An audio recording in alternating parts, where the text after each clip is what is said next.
দুনিয়া কিন্তু থাকে না। আজ রাত যার বাসর ঘর তারও ভোর হবে, আজ রাত যার জেলখানা ফাঁসির রাত তার রাতও কি হয়ে যাবে।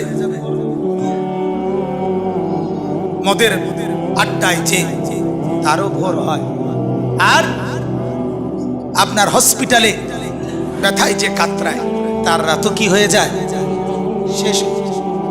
দুনিয়া থাকে না, দুনিয়া ধোকা। দুনিয়া কি বলেন না, দুনিয়া ধোকা। দুনিয়া বড় স্বার্থ, কাউরে থাকতে দেয়, কাউরে কাউরে।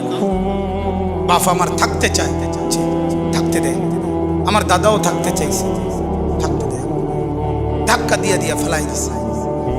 সুঠাম সুঠাম মানুষ, তাগড়া তাগড়া মানুষ, নওজোয়ানকে এক এক ধাক্কা দিয়ে দিয়ে দুনিয়া খবরে পাঠাই দিছে। যা, আল্লাহ তাআলা আমাদেরকে বুঝ দান করুন। অতএব আমার ভাই, ফিকির মূলত ফিকির। আমরা মুসলমান, আমার কথা রাগ হইয়েন না, আমি আবেগে বলছি, মহব্বতে বলছি। যারা দাড়ি ক্লিন শেভ করেন, দাড়ি কাটেন, তাদের কাছে আমার অনুরোধ, আপনি আরেকবার ভাবেন কেন কাটতেছেন। আপনি যদি বলেন হুজুর এটা ছাড়া আর ওয়াজ নাই, না আছে, এইটাও একটা ওয়াজ, আরো আছে, আরো তো কইছি, এতক্ষণ কইছি না তো, আরো কম, অসুবিধা কথা বুঝেন না। আল্লাহ তাআলা আমাদেরকে বুঝার তৌফিক দেন। তাহলে মূল ফিকির হলো মৃত্যু। তো বলতেছিলাম, ওই কথাটা শেষ হয় নাই। নবী সাল্লাল্লাহু আলাইহি সাল্লাম দুনিয়া থাকতে প্রতিদিন উম্মতের জন্য কাঁদছেন কিনা? যেদিন দুনিয়া থেকে যাচ্ছিলেন সেদিন ফিকির করছে কিনা? যেদিন কবর থেকে উঠবেন সেদিন ফিকির করছে কিনা? হাসরের ময়দানেও সমস্ত নবীরা, আদম থেকে ঈসা, সমস্ত আম্বিয়া, আউলিয়া, সাহাবা, সমস্ত মানুষ হাসরের ময়দানে জাহান্নামকে যখন আনবে, ওয়াজিআ ইয়াউমা ইদিন বিজাহান্নাম, আল্লাহ তাআলা কোরআনে বলছেন হাসরের ময়দানে ফেরেশতারা জাহান্নামকে টেনে হাসরের মাঠে নিয়ে আসবে। এই যে এখানে যেরকম আমরা বসছি, মনে করেন এখানে আছে একটা দাঁড় করাইছে, ঠিক এরকম টেনে আনবে। ৭০,০০০ আগুনের শিকল দিয়া বেঁধে জাহান্নামকে আনা হবে। ৭০,০০০ আগুনের শিকল, এক একটা শিকলের মধ্যে ৭০,০০০ আংটা, ওই যে কড়া কড়া কড়া আরই কড়া, শিকল বানায় কি দিয়া? কড়া একটা একটা লাগাইয়া না, এক একটা শিকলে ৭০,০০০ কড়া, এক একটা কড়া ৭০,০০০ ফেরেশতা ধরবে। এবার কত কোটি আপনি গণেন, আমার সময় নাই, কোটি কোটি ফেরেশতা টেনে আনবে। আর জাহান্নাম তার একটা বিকট চিৎকার দিবে, এক চিৎকারে পুরা হাসরের ময়দানের সবাই চিৎকার দিয়া উঠবে, ইয়া রব্বি নফসি নফসি, আল্লাহ আমাকে মাফ করেন, আমাকে মাফ করেন, আমাকে মাফ করেন, আমাকে মাফ করেন, আমাকে মাফ করেন। আদম থেকে ঈসা নবী ওনারা বলবেন, ফেরেশতারা বলবেন, জিনরা বলবেন, আম্বিয়ারা বলবেন, আউলিয়ারা বলবেন, আতকিয়ারা বলবেন, আসফিয়ারা বলবেন, সাহাবারা বলবেন, ওলামারা বলবে, মুহাদ্দিসিন বলবে, মুফাসসিরিন বলবে, ফুকাহা বলবে, খুতাবা বলবে, আইম্মা বলবে, মুয়াজ্জিন বলবে, হাফেজে কোরআন বলবে, সাধারণ মানুষ বলবে, হর ইনসান বলবে, ইয়া রব্বি নফসি নফসি, আল্লাহ আমাকে বাঁচা, আমাকে বাঁচা, আমাকে বাঁচা, আমাকে বাঁচা। সবাই বলবে এক কথা। সবাই হঠাৎ করে শুনবে কে যেন একজন কোথাও বলতেছে, কোন এক পাশে দিয়া শোনা যাইতেছে একটা আওয়াজ, ইয়া রব্বি উম্মতি উম্মতি, আয় আল্লাহ আমার উম্মতকে বাঁচান, আমার উম্মতকে বাঁচান, আমার উম্মতকে বাঁচান।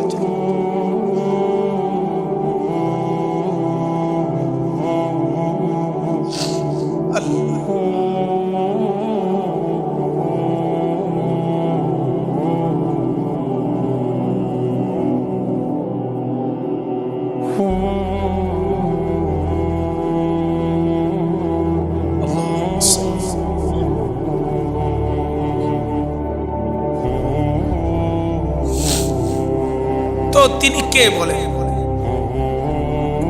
যিনি একজন শুধু বলবেন হায় আল্লাহ আমার উম্মতকে বাঁচান, তিনি কে বলেন? মুহাম্মদ রাসূলুল্লাহ। জীবন ভর যিনি ভাবলেন উম্মতকে নিয়ে, কবরে যাওয়ার দিনও ভাবলেন, কবর থেকে উঠবার দিনও ভাবলেন, হাসরের ময়দানও ভাবলেন। সেই তিনি পর্যন্ত, আমার বলার উদ্দেশ্য ছিল এই কথাটা, সেই নবী পর্যন্ত এত ফিকির যার উম্মতের জন্য, তিনি পর্যন্ত নিজের কথা ভাবছেন। এই কথাটা লেগে এতটি কথা কইছে, নিজের ফিকির, ইসলাহে নফস, ফিকিরে নফস, এটা এই পরিমাণ দরকার। ওলামায়ে কেরামকে বলি, ওলামায়ে কেরাম, আওয়াম সর্বসাধারণ আপনারাও তো বুঝেন, বাকি যারা আলেম আছেন আপনাদেরকে নিজের ফিকির, ইসলাহে নফস আপনাদের জন্য জরুরি, আমার জন্য জরুরি, ইমাম সাহেবের জন্য জরুরি, মুহাদ্দিসের জন্য জরুরি, মুহতামিমের জন্য জরুরি, শাইখুল হাদিসের জন্য জরুরি, হাফেজ সাহেবের জন্য জরুরি, নুরানির উস্তাদের জন্য জরুরি, খোদার কসম জরুরি। নিজের ফিকির, নিজের ফিকির, নিজের ফিকির, নিজের ফিকির, আমার সংশোধন, আমার খবর, আমার নিজের টেনশন দরকার। এটা আমাদের মধ্যে বড় ঘাটতি।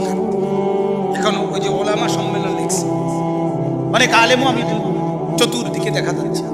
আপনাদের কাছে বিনীত অনুরোধ, নিজের ফিকির করবেন, কওমের ফিকিরও করবেন, তালেবে ইলমের ফিকিরও করবেন, মুসল্লিদের ফিকিরও করবেন। সবার আগে নিজের ফিকির। কার ফিকির? তো বলতেছি আল্লাহর নবী সাল্লাল্লাহু আলাইহি সাল্লাম 5 ওয়াক্ত নামাজের পরে প্রতিদিন তিনি দোয়া করতেন, আল্লাহুম্মা হাসিবনি হিসাবান ইয়াসীরা। এই যে হাসিবনি, এই যে নি, এটা ওয়াহিদ মুতাকাল্লিম। আল্লাহ, আমি মুহাম্মদ বলতেছি, আপনি আমারে দুনিয়ায় অনেক ইজ্জত দিয়েছেন, আপনি আমারে আখিরাতে অনেক সম্মান দিবেন, আমি জানি, কইছেন আমারে। কিন্তু আল্লাহ, আমার এত কিছুর পরেও আমার ভয় হয়, আমার হাসরের মাঠের ভয় লাগে, আমি মুহাম্মদেরও ভয় লাগে। আল্লাহ, অতএব আমার হিসাব হাসরের দিন আপনি সহজ করে দিলেন, আমার ডর লাগে। হাসিবনি। তাহলে নবী সাল্লাল্লাহু আলাইহি সাল্লাম নিজের ফিকির করছেন কি না বলেন? নিজের ফিকির। তাহলে আমার সবচেয়ে বড় ফিকির হলো আমার মৃত্যু পরবর্তী ফিকির। দুনিয়া কোনো না কোনো ভাবে পার হয়ে যাবে, কাঁদ হলেও চিত হলেও, হাসলেও কাঁদলেও, সুখে থাকলেও দুঃখে থাকলেও, রাত হলেও দিন হলেও, কোনো না কোনো এক সুরতে, কোনো না কোনো একভাবে ঘন্টা মিনিট সেকেন্ডগুলো পার হয়ে যাবে। কিন্তু মৃত্যু এসে আবার যখন আমার নতুন অধ্যায় শুরু করবে, আমার জীবনের নতুন পর্ব যখন শুরু করবে দোস্ত, সেটা আর শেষ হবে, শেষ হবে। ফাজাইলে আমালের মধ্যে শেখুল হাদিস মাওলানা জাকারিয়া রাহমাতুল্লাহি আলাইহি বলছেন বড় সুন্দর কথা, আমার কলজার ভিতরে লাগছে। উনি বলছে, হে দুনিয়ার ভাইয়েরা, দুনিয়ার সর্বোচ্চ বিপদ, সর্বোচ্চ অসুখ, সর্বোচ্চ যন্ত্রণা, মনে করেন সর্বোচ্চ ভয়ঙ্কর ক্যান্সার, এটাও যদি হয়, তিনি বলেন সেটারও তো একটা সমাপ্তি আছে, যে মৃত্যু হবে, আর মৃত্যু হইলে এটার সমাপ্তি শেষ। ঠিক কিনা বলেন? আগুনে দুনিয়ায় যে জ্বলে গেছে, একেবারে আগুন লেগে গেছে যার শরীরে, তার চিৎকার, তার কষ্টেরও তো একটা সমাপ্তি আছে, যে কিছুক্ষণ পরে কি হয়ে যাবে? মৃত্যু হয়ে যাবে। শেখুল হাদিস মাওলানা জাকারিয়া রাহমাতুল্লাহ বলে, কিন্তু আখিরাত আর পরকাল, কবর আর হাসরের জাহান্নামের কষ্ট, যন্ত্রণা, দুঃখ আর মুসিবত, মেরে মোহতারাম, যখন শুরু হবে, সেটা আর কোনোদিন মৃত্যুর মাধ্যমেও শেষ হবে না।